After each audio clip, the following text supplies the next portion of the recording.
నంద్యాల పట్టణ శివారులోని పివి నగర్ దళిత వాడల్లో తీవ్ర ఆవేదన వ్యక్తమవుతోంది. సామాజిక శంకారావం కార్యక్రమంలో భాగంగా కుల వ్యవస్థ పోరాట సంఘం నేతలు ఈ ప్రాంతంలో విస్తృతంగా పర్యటించి స్థానిక దళితులు ఎదుర్కొంటున్న నరకప్రాయమైన సమస్యలను ప్రత్యక్షంగా పరిశీలించారు. ఈ సందర్భంగా సంఘం నేతలు రమేష్, నరసింహులు ప్రభుత్వాన్ని, స్థానిక యంత్రాంగాన్ని తీవ్ర స్థాయిలో కడిగి పారేశారు. దళితులంటే ప్రభుత్వానికి అంత చిన్నచూపా?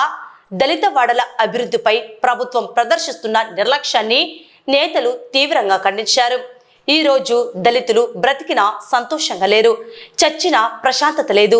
వారి జీవనం ఇంత దుర్భరంగా సాగుతుంటే సంబంధిత మంత్రి కానీ, జిల్లా కలెక్టర్ కానీ కన్నెత్తి కూడా చూడకపోవడం అత్యంత విచారకరమని వారు ఆగ్రహం వ్యక్తం చేశారు. డంపింగ్ యార్డుతో నరకప్రాయమైన జీవితం. పివి నగర్ దళిత వాడల ప్రజలను వేధిస్తున్న ప్రధాన సమస్యలపై నేతలు ధ్వజమెత్తారు.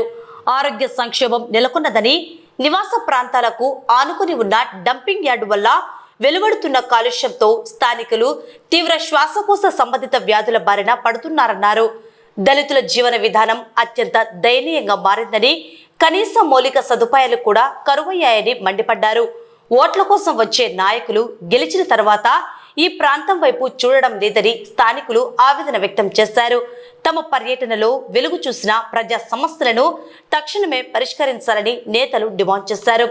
జిల్లా కలెక్టర్, మంత్రి వెంటనే పివి నగర్ దళిత వాడల్లో పర్యటించి క్షేత్రస్థాయి పరిశీలన చేయాలన్నారు. డంపింగ్ యార్డు సమస్యకు శాశ్వత పరిష్కారం చూపి దళితుల జీవన ప్రమాణాలు మెరుగుపరిచేలా చర్యలు తీసుకోకపోతే రాబోయే రోజుల్లో పోరాటాన్ని మరింత ఉధృతం చేస్తామని హెచ్చరించారు.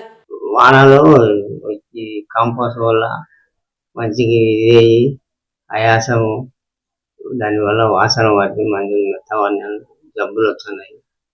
అందువల్ల సార్ ఏంది పరిస్థితి? మరి అధికారులు పట్టించుకోవడం లేదు. ఏంది సార్ మా పరిస్థితి? ఇట్లా జబ్బులు వచ్చి వాసనకు ఎండాకాలం ఊపిరితిత్తులల్లా దెబ్బలు తింటున్నాయి. పొగకు, ఆ పొగ వలన రోగాలు ఎక్కువైనాయి. పరిస్థితి ఏంది సార్? ఈ పరిస్థితి ఇక్కడ హాస్పిటల్లో రోజులు రాలేదు సార్. కలెక్టర్ గారు, మున్సిపల్ మరో రోజులు రాలేదు సార్. ఇది పరిస్థితి. వారు వచ్చి మా ఏరియాలో చూడండి సార్. పివి నగర్ కాలేజ్ మా పిల్లలకు మా పరిస్థితి చూడండి సార్. ఇది పరిస్థితి.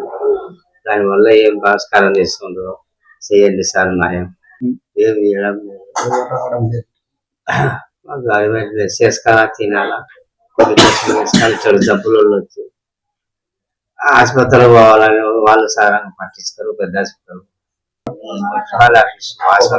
వాసనకు, గాలికి, గాలి వెచ్చలకు, వాసన గాలి ఇంకా జ్వరపడేది వాసనకు జబ్బులు వస్తున్నాయి సార్. అందరికి నమస్కారం సార్. నా పేరు పుల్ల సన్నన్న. గత 3 ఏళ్ల నుంచి వాసనకు నాకు లంగ్స్ చెడిపోయినాయి సార్. లంగ్స్ చెడిపోయి నేను ఆపరేషన్ చేపించుకున్నా సార్. కనీసం ఏ అధికారులు కానీ ఎవరే కానీ పట్టించుకోవడం లేదు సార్. ఈ డంపు వాసనకు దయచేసి ఎవరన్నా మమ్మల్ని ఆదుకోవాలని కోరుకుంటున్నాను సార్. విలేకరుల ద్వారా ఈ విషయం అందరికి తెలియపరచాలని అందరికీ చేతులు ఎత్తి నమస్కారం పెడుతున్నాను సార్. మమ్మల్ని ఇప్పటికైనా ఆదుకోండి సార్. దయచేసి ఈ స్మెల్ను ఆపండి సార్. ఈ స్మెల్ను, ఈ వాసనను ఆపండి సార్.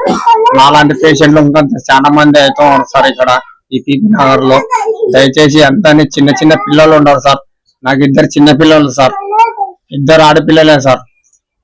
దయచేసి తొందరగా ఆఫ్ చేయండి సార్. ఈ పివి నగర్ ప్రజలను కాపాడండి సార్. నావి కనీసం అంటే 3 నుంచి 4 లక్షల దగ్గర అయిపోయినాయి సార్. కనీసం ఏ అధికారి గాని, ఏ ఎమ్మెల్యే గాని, ఏ నాయకులు గాని, వార్డు కౌన్సిలర్ గాని 1 రూపాయి మాకు ఇంతవరకు సాయం చేయలేదు సార్.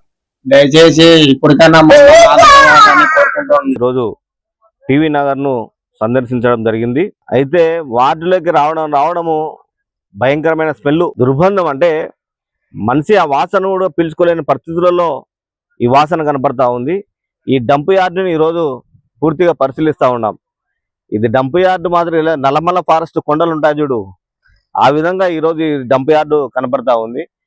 డంప్ యార్డు అంటే ఎక్కడో సినిమాలలో మేము చూస్తుంటే సీన్లు అన్ని డంప్ యార్డు. ఈడ అంత భయంకరంగా ఈరోజు ఈ డంప్ యార్డు కనపడతా ఉంది.